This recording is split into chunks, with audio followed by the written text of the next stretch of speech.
Hello and welcome. I am Dr. Sheila Halpin, and tonight we are at the South Florida Museum, and I am surrounded by local authors.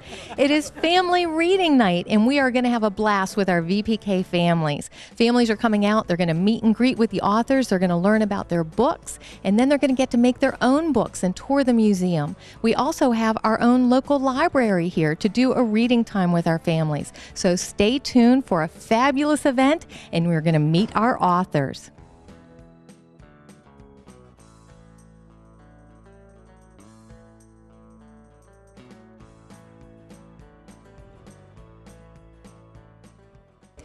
I am being joined by Sarah and Kathy, who are authors. We are at South Florida Museum tonight, and they are demonstrating and showing us the books that they have written. What was your inspiration for the book that you wrote? Well, actually, I didn't write the book. I'm the illustrator for Sarah Hammock's books. Oh, so you wrote the book. I did. I did. And what was your inspiration? Every boy I ever grew up with. And what's the book about? It's just about boys that get in trouble and they don't mean to get in trouble, and it's a life lesson book. You always answer to mom at the end, and it's also an early reader book, a beginning reader book as well, and it has several skills that go along with the book that we have put in the back, and it's a dual language, so English, Spanish. So it's my inspiration was just to make it a good beginning reader book. Where did you get your ideas for the books that you've written? This one just popped into my head. This character just out of the blue just popped into my head. So, how long have you been writing? Well, when was that? 2000. About 2000, I started writing other books. I wrote one that was called Pony Bill and Libby. That never got off the ground because my sister didn't want me to put a book out about her and her pony. So don't ask me why. So I just started writing other books, and I wrote a couple of just to submit. And one of the gentlemen that I was working with that was a publisher, he suggested that I write. He said, "Do you have any other inspirations?" And I said, "Well, I've got a book about a little boy that just gets into trouble." I don't know why I said that, and then I had to go home and write a book about a little boy that got into trouble. And how long does it take you to write your books? Usually you start off with just an idea, and I do an outline and what I want to see the book become, and then we have to do a storyline. I try to do a storyline, and then I have to incorporate experiences. It's a good year to write a book, and then it takes Kathy 6-8 months to do illustrations, or it did. Now that she's retired, it may take her 3 weeks, but 6 to 8 months to illustrate. So it's a good 2-year process. And how did you and Kathy form your collaboration? You want to tell that story? Let her tell that story. Well, actually, at the time, Sarah teaches at Bayshore Elementary, and at that time I was teaching at Bayshore High School. And there is a little store near there. Of course, we're in the same area. And we were both getting coffee one morning, and Sarah, of course, knows everyone in the store, from patrons to people that work there, and she's talking to everyone, and I'm listening to her, and I'm just smiling the whole time I'm listening to her on the other side of the coffee counter, and I hear that accent, and I'm from Tallahassee, so I well recognized that neck of the woods, especially Weewahichka.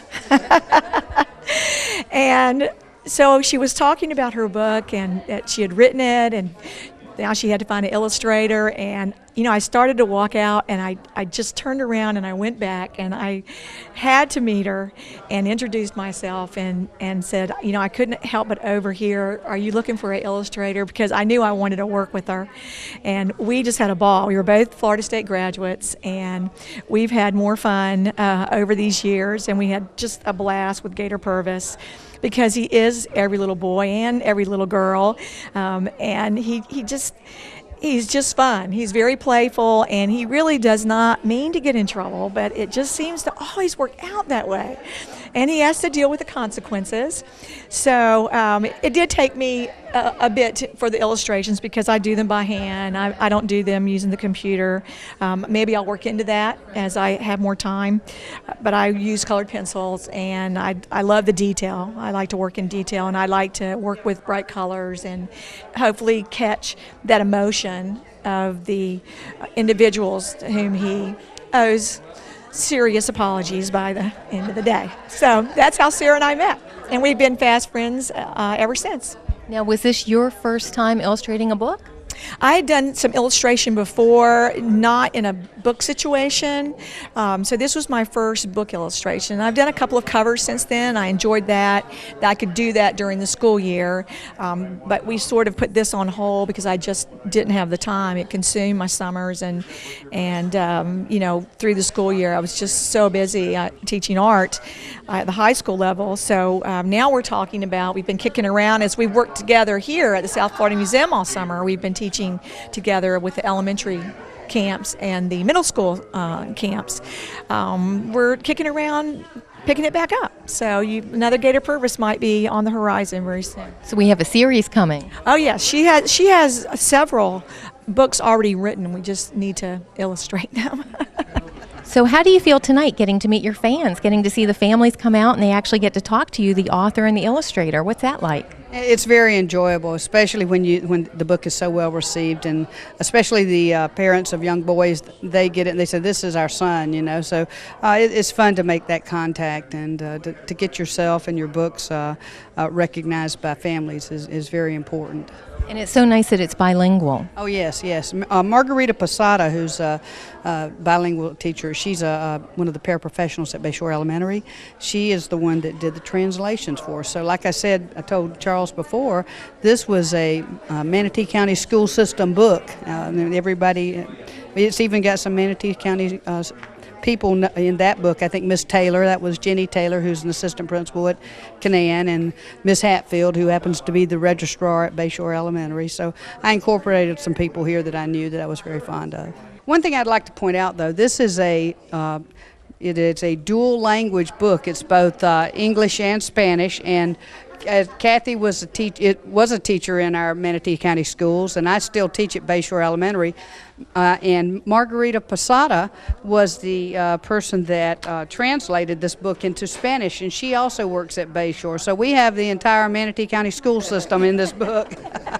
I really didn't have this in mind when I first started writing. Everybody wants to write the great American novel. Mine just happens to be about 30 pages long, and it's about a boy, and that's it. I just enjoy reading, and I taught first grade for about 3 or 4 years, and I enjoyed that grade very much, and I just felt like this was a good book for kids to start off reading and to learn a life lesson and to be able to learn a different language, and also with some embedded reading skills in here as well. Well, I think children love color. As an art teacher for 32 years, it really needs to pop. So I look at the detail, I look at the color because it's exciting and there's energy there. As soon as they open the book, there's energy. Some children's stories have a completely different mood to them, and they may be done in, say, soft pastels, whether or not they do it by hand or use a computer. But a story like this is about an energetic little boy, so that color really needs to pop. And I like to add the detail and try to capture that emotion in his face. So whether he knows he's in trouble, he knows, but he didn't mean to do it. So that's what I had to try to get across. I didn't mean to do this. I'm in trouble. So. I'm being joined by Brenda, another author who's joining us tonight. Brenda, you've written 3 books. Yes, I have. I have 3 children's books published. I've got another couple in the works. It takes time to get the illustrations and everything done. And I've got a couple adult novels on the way as well. Excellent. Now, you had told me you started writing on a dare or a challenge. I did. I had been at a friend's house 4th of July evening waiting for the fireworks, and she had written a little book with her granddaughter in it about a dragon. So the next day I went home and sat down and wrote my first book, Just Batty, because at that time the South Florida Museum had a bat exhibition on. And I also have a little grandson in the house, Hayden. So I made up a story with Hayden learning about bats and putting a bat box up on the family farm. And I got hooked on bats and on writing for children. In all of your books, do they contain Hayden in them? Most of them do. I have a little, what I call the Hayden series, and there will be maybe about 8 or 10 by the time I get done. I've got about 6 written in addition to these, so I need to get them on the roll. I also have a couple adult books and a couple non-Hayden children's books in the works, so I'm very busy with them. How does Hayden feel about being the subject in your books? Well, he loves it because he's 4 now and he can read a little bit. So he sees the books come in and he can read his name. So he grabs a book and said, "Mine," and makes a run for it. But he likes reading his books. Does Hayden in the book resemble your grandchild? In the book, he's projected a little bit older in order to have proper adventures, and he is on a farm. But there's Mom and Dad, and Grandma and Grandpa, and Uncle Kevin comes to help, and those are all real people that he has in his life. And what's your inspiration when you're getting the adventures that Hayden's going to be going on? It's actually Hayden that gives me the ideas because, well, the little first one was he likes, all kinds of creepy, crawly things as little boys do. And the second one, Hayden's garden, he wanted to plant a garden in containers on the back deck. So that was the garden idea. And then he absolutely loves Halloween, so Hayden's Halloween was the next one. And we're learning about butterflies, we're learning about bees and things like that. So they're in the works. So his life experiences are kind of dictating what you're writing about. Yes, and I also like to involve nature in some way so that the kids are learning about endangered creatures or ways to help animals and insects that already exist on this world. So how do you feel being at South Florida Museum tonight, meeting your fans coming out? Oh, I love it here. This is my second or third time here, and I really enjoy it. I love talking to all the people, especially the kids, and I have a little bat PowerPoint presentation that I can talk to the kids with. And they just need to learn so much about, what's around them, and that's my inspiration a lot of times, is teaching the kids to explore their world. Well, thank you so much for being here tonight. Thank you very much for having me. I am being joined by Elizabeth and Tory, who have written their first book and have started actually writing their second book. Elizabeth, what's your book about? Well, our first book is called Tory and the Tiger, and it's about what she wrote it in second grade and brought it to me, and then we worked on it together. And she had a what if my dad brought me a real live tiger, a white tiger? What would happen? Would I raise it in my home all by myself?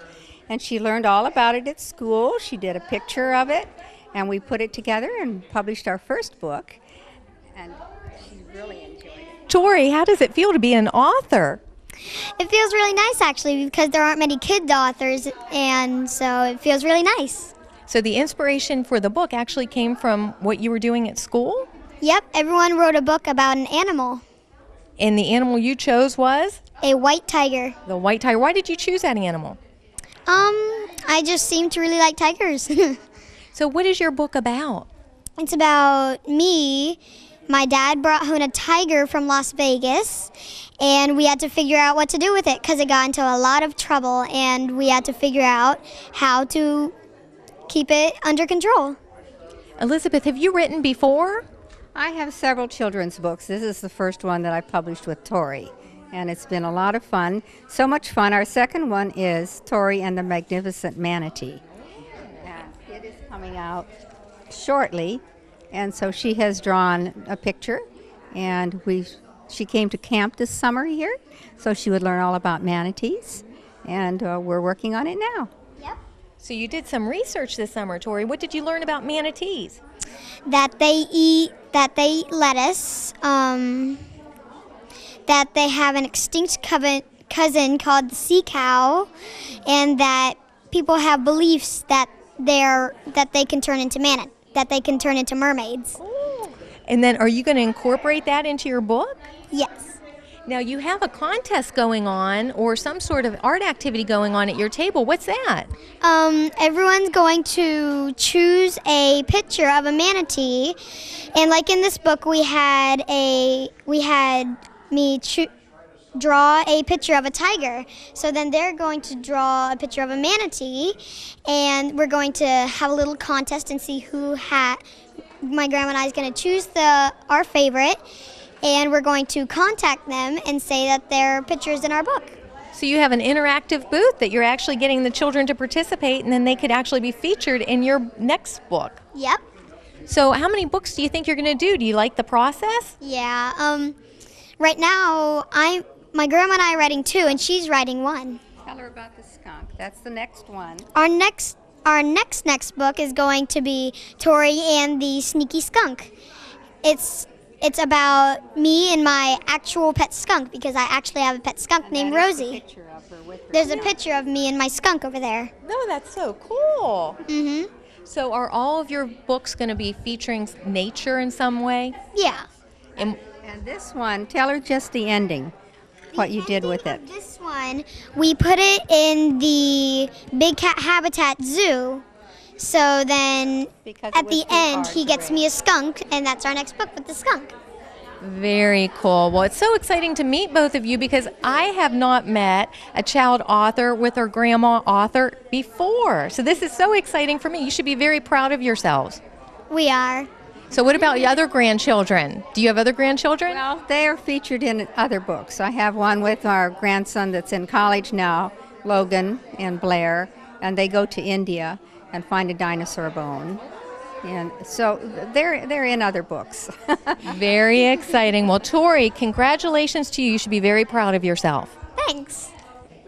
Samantha, another fun-filled family event at South Florida Museum. What's going on tonight?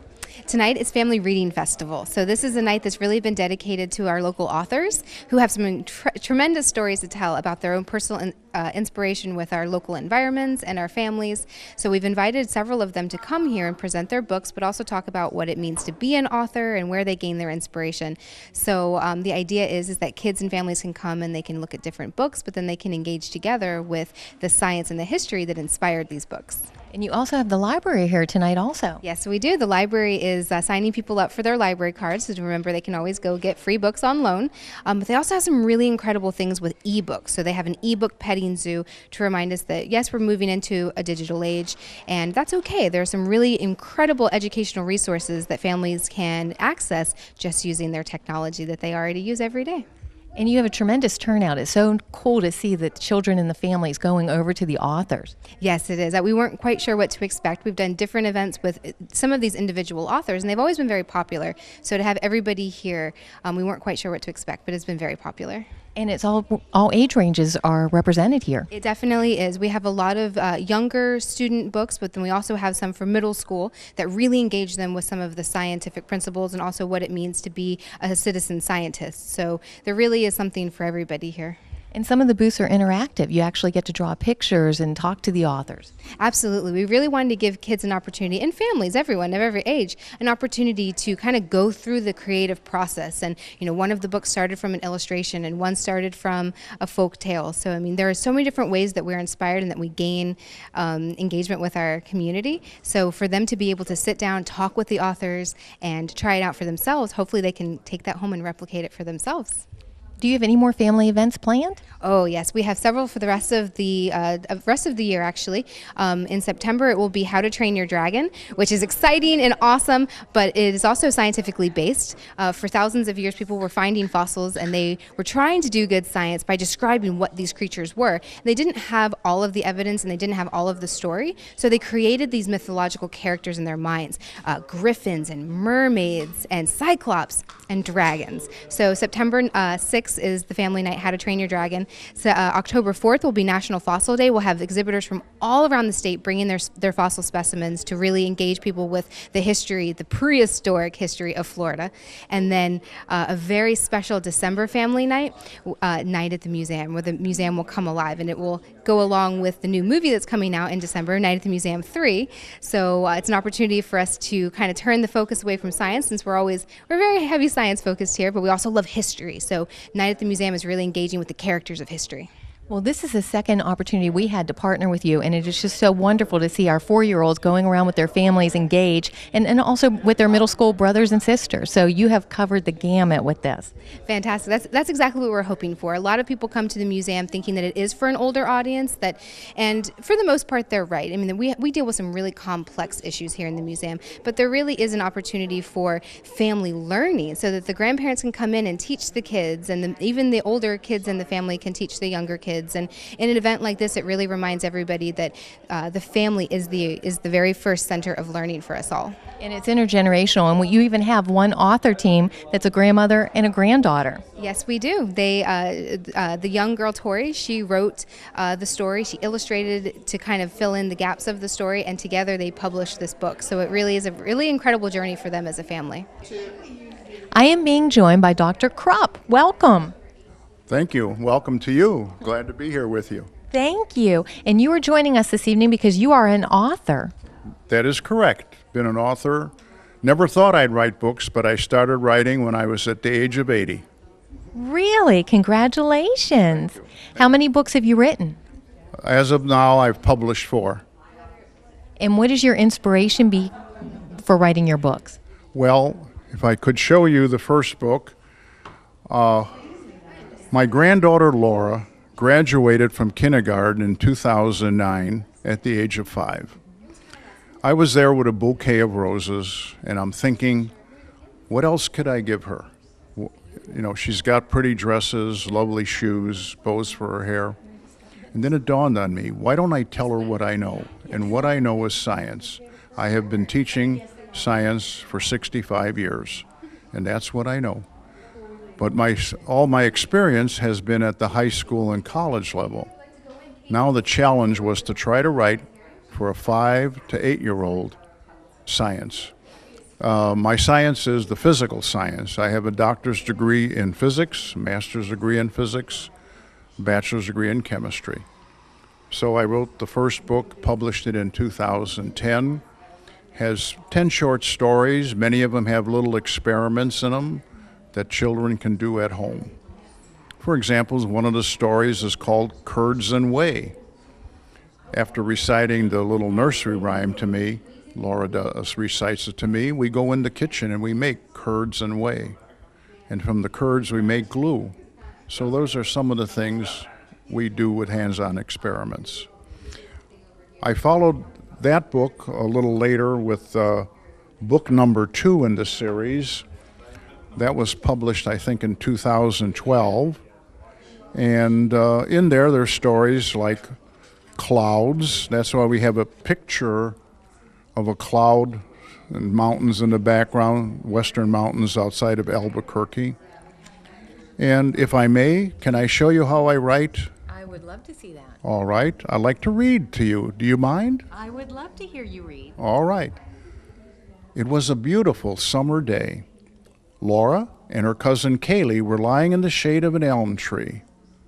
Looking up, they saw puffy white clouds floating by. And I show in the book a picture of clouds. Laura's grandpa sat on the porch reading a book. "Papa, where do clouds come from?" called out Laura. "Now that's a very good question," answered Papa. "To answer you, I could simply say a cloud is a form of water. However, I would like to tell you a bit more, okay?" She laughed and said, "Sure, Papa." And so 1,800 words later, I get to complete the story.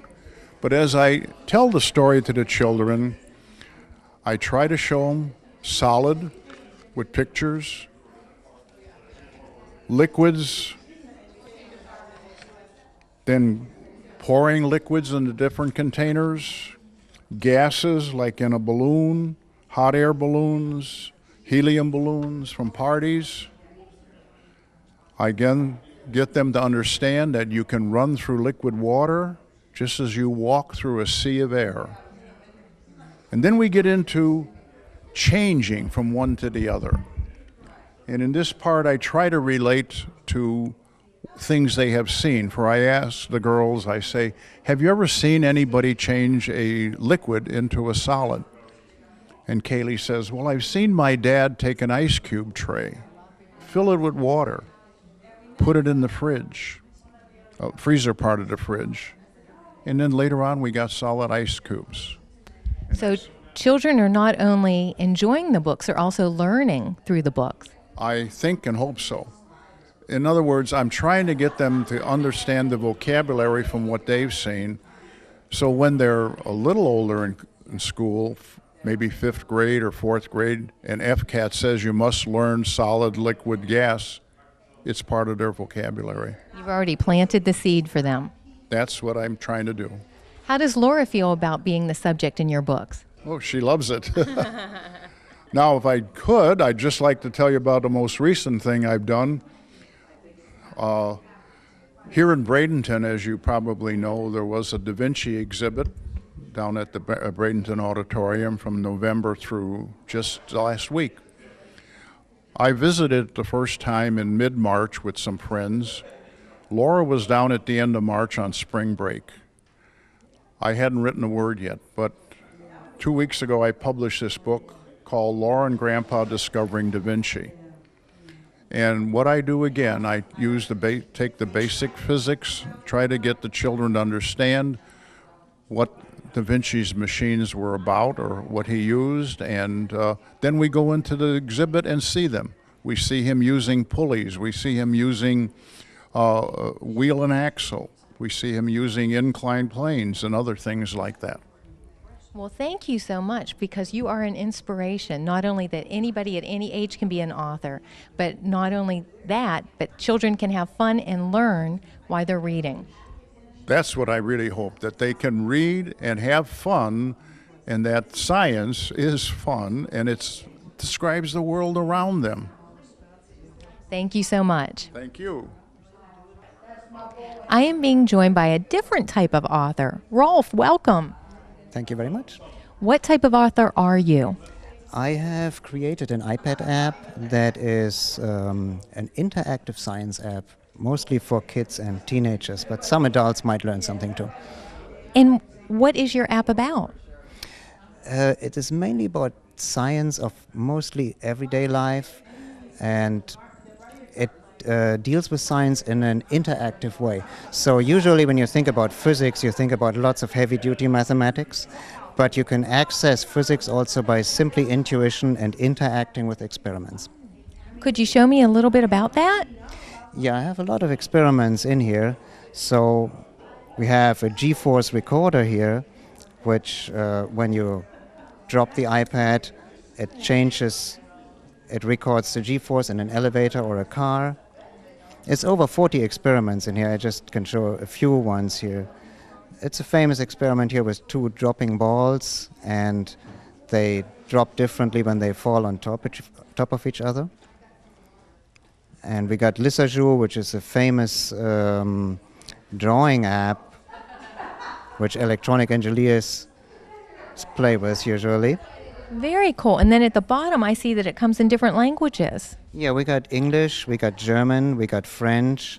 Soon we have Japanese, and we're working on Spanish. What is the process for writing an app? It's a lot of coding, so basically you need a little bit of experience in coding, so it takes a few years for that. And the rest, after you do that, it's easy. You just need a lot of graphics and sounds, and you need to hire voiceover artists. And how did you get into this? Well, I have some experience in experimental physics and in photography, and even though it seems that it's very different fields, you have like science and you have art, but in essence it's the same. It's just a different approach. In photography you just go by intuition, in physics you just go by pure mathematics. How was it meeting the families that came out tonight and showing them what you have created? Well, I saw 2-year-olds playing with my Lissajous figures, so it goes down to 2-year-old and you're surprised, they don't need to understand it. They touch the screen somewhere, they see, oh, the shape changes, and they like it, they touch somewhere else. So there are also experiments in there which are really for adults, where you have Boolean logics, and that is, for a 20-year-old who can do that. Well, it was very nice meeting you, and this is very exciting, meeting a different type of author. Thank you very much. I am being joined by another author. Gail, welcome to South Florida's reading event. Thank you. This is fun. This is really fun.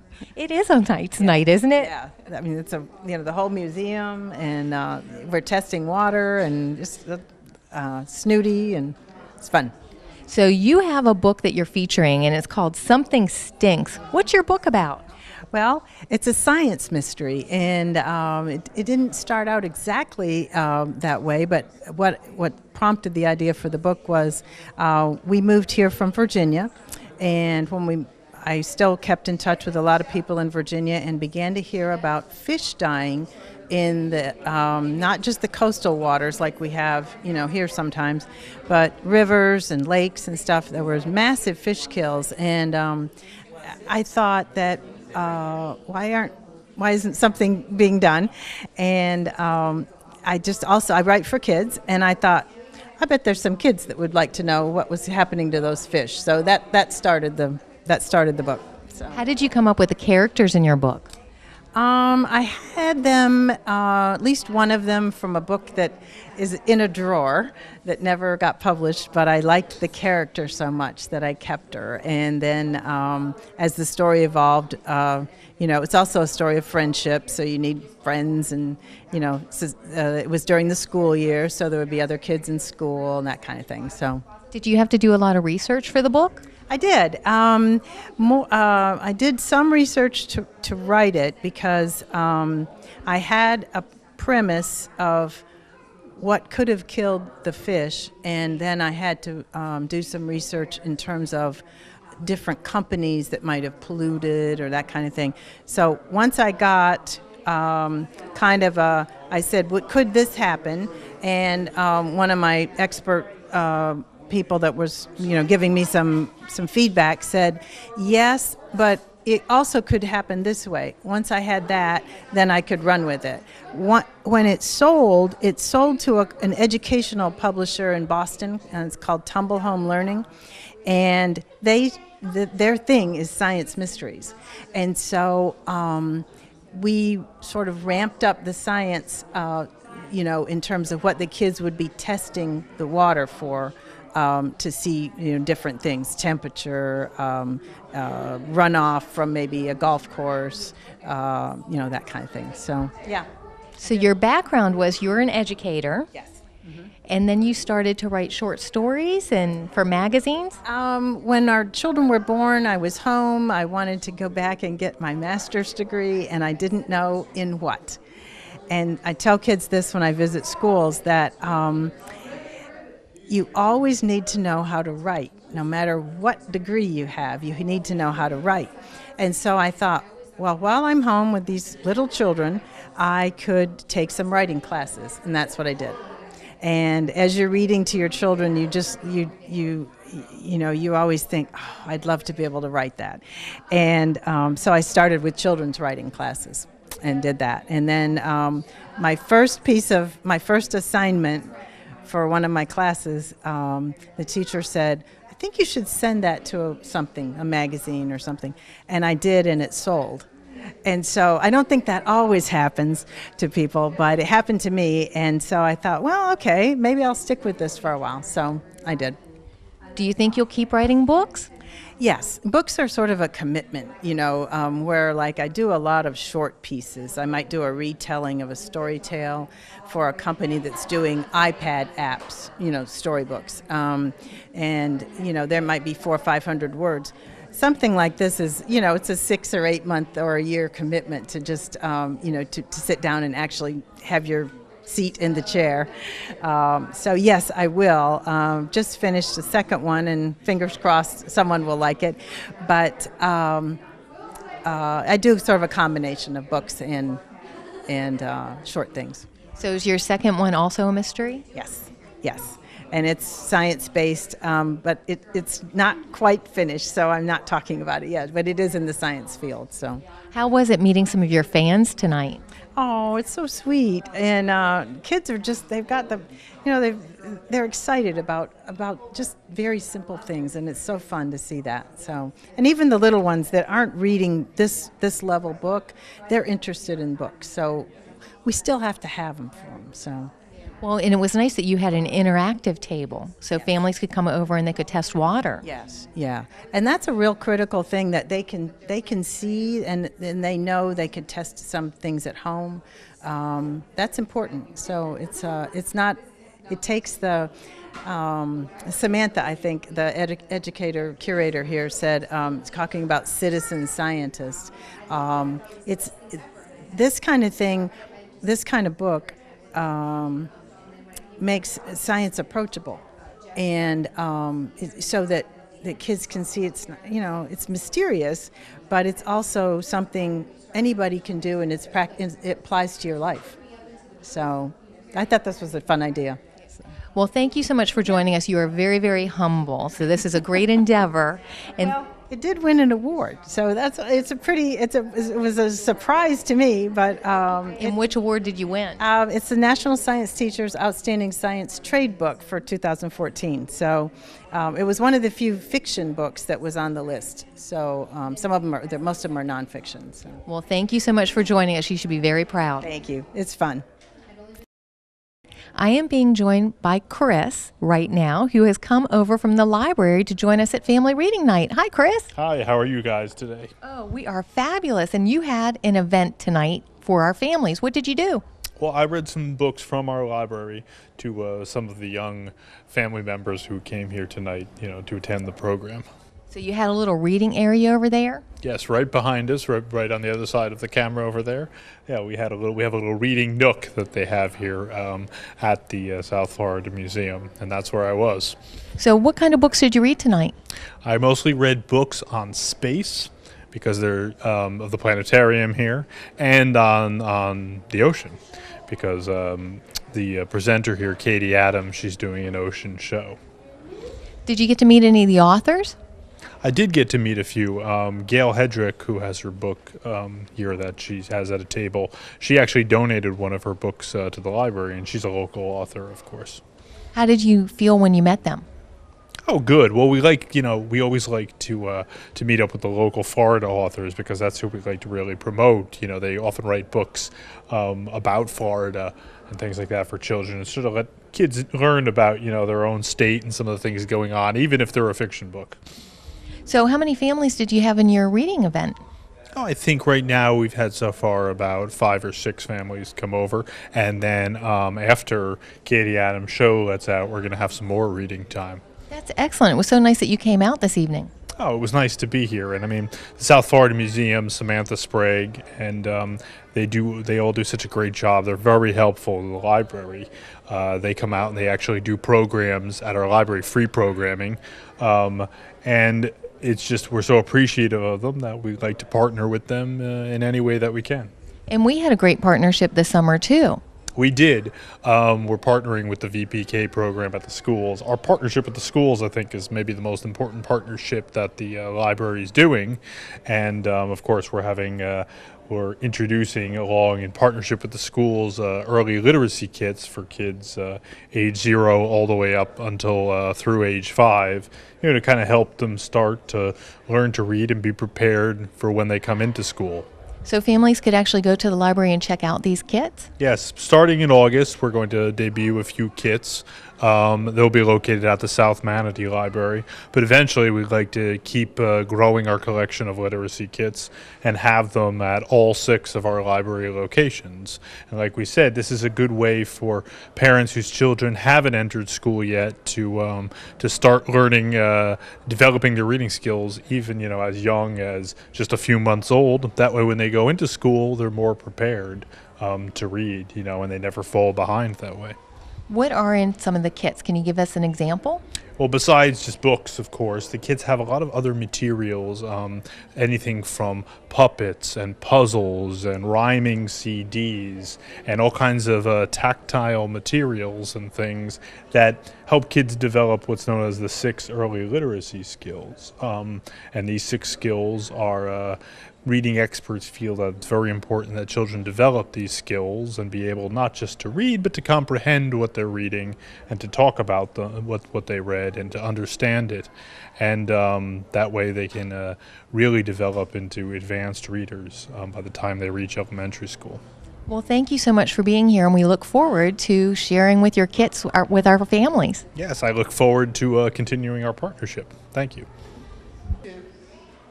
I am being joined with Katie and her daughter. Hi, Katie. Hi, how are you? Great. You came out to South Florida's reading night tonight. Yes, we did. We saw it online, and we wanted to come out and check it out and see the planetarium. The girls had never been, and then to just see what Bradenton had to offer. Excellent. So did you get to meet some of the authors? Not yet, we've found this painting, and this is keeping us occupied now. So right now, what you're doing is what? Rachel's painting a picture with some acrylic paints, and she's painted a horse with a sky and some grass and some hay. So Rachel's actually the illustrator right now. Yes, she is. So the cool thing about tonight is not only do you get to meet some of the authors, you actually get to do some interactive stuff, this being one of them. Yes, she's created this book. Oh, I got sharks in there. What do you have in there? Some sharks on the pages. Wow. Look at that shark, Rachel. That's so cool. You have a couple sharks in there. Oh, right. And then what is this? A horse. A horse. It's beautiful. Are you having fun tonight? Yeah. Did you go upstairs to see Snooty yet? No. No, not yet. You know who Snooty is? Snooty's the manatee. You go see the manatee? They're going to feed him in just a minute. And then maybe you can make a book about him. Well, thank you so much for coming out tonight. And it was our idea that kids could come out and actually get to have fun painting pictures and writing their own books. So there's journals out there for you to take on your way home. And then go in and meet some of the authors, and you'll get to see some of the books that they actually wrote. Great, thank you. Thank you. Thanks for coming out. I am being joined now by the library ladies. Welcome, ladies. Thank you. Thank you very much. So what are you doing here this evening? We came out actually to talk about the ebook service that we have available from our library's website. We actually have a lot of kids' books on there, so we wanted to make sure a lot of the parents and kids who are here today are aware of that service that's available through the library website. What is an ebook? It's an electronic book. So they can actually go online, they can download an app to their device, their iPad or whatever tablet they have, and actually read the book through that device. So do you have a lot of children's books available? We actually do have a lot. Not all libraries collect, I think, as many kids' ebooks as we have been doing, so we want to make sure that parents and kids are aware that we do have that. Since they're already using tablets and iPads a lot to play games and play with apps, we want to make sure that they can keep going with that and actually read on their device. Do illustrations come through on ebooks? They do in certain cases, especially the younger children's books. So what is the benefit of getting an ebook? It's really convenient. I mean, even for us, I do both. I read print books and I read ebooks. And it's just, if you find yourself just kind of in the mood for something else, or you just can't get to the library that day, even if it's later at night or really early in the morning and you just feel like downloading something, you can do it right then. Excellent. And you're also signing people up for the library today, aren't you? Yes, we're signing people up for library cards. And have you had any people come over and take advantage of that opportunity? Yeah, we have. We've had a lot of people really excited, some kids really excited about it. So. And you have a lot of summer programs going on at the Library for Families, don't you? Yes, we have a lot of great story times. We have a lot of great science programs, crafts, all that good stuff. And how did you like family reading night tonight? Oh, it's a lot of fun. We actually have worked with South Florida Museum quite a bit in the past. We've partnered on some different things. So they asked us if we would be here tonight, and we said absolutely, we'd love to. I mean, it's a great environment to be in. They're doing great things with outreach and education. So we're happy to support them in any way we can. Did you have time to go and visit any of the authors? Yes, actually, we went and spoke to a couple of them. Usually when the library is at an event that has authors, we always go and speak to them, make sure we have their books in our collection so that, anyone can come and check them out in addition to the authors being able to, sell them. But yeah, absolutely. Are your ebooks available for children of all ages? Yes, there aren't as many of the younger children's books that kind of beginning from the age of 8 and up. There's a lot of titles that would appeal to them. And how would parents get that information? They can go onto our library website and find out. They can come into any of our libraries and get information about how to sign up for that service. It's pretty easy. We also have help sessions throughout all of our locations. If they need a little help on figuring out how to get started, we're happy to help them. Well, thank you, ladies, for being here. I know our families appreciate it, and you're doing good stuff in the community. Thank you very much. We had a wonderful event at South Florida Museum. I want to thank all the local authors that came out. We learned so much. Families came, they had fun making their own books. We got to tour the museum. I also want to thank the library. They came out and read stories to our families. It was a great event. Thank you so much for watching. If you want more information about our summer VPK program, go to manateeschools.net. Thank you so much. I'm Dr. Sheila Halpin for One Family at a Time.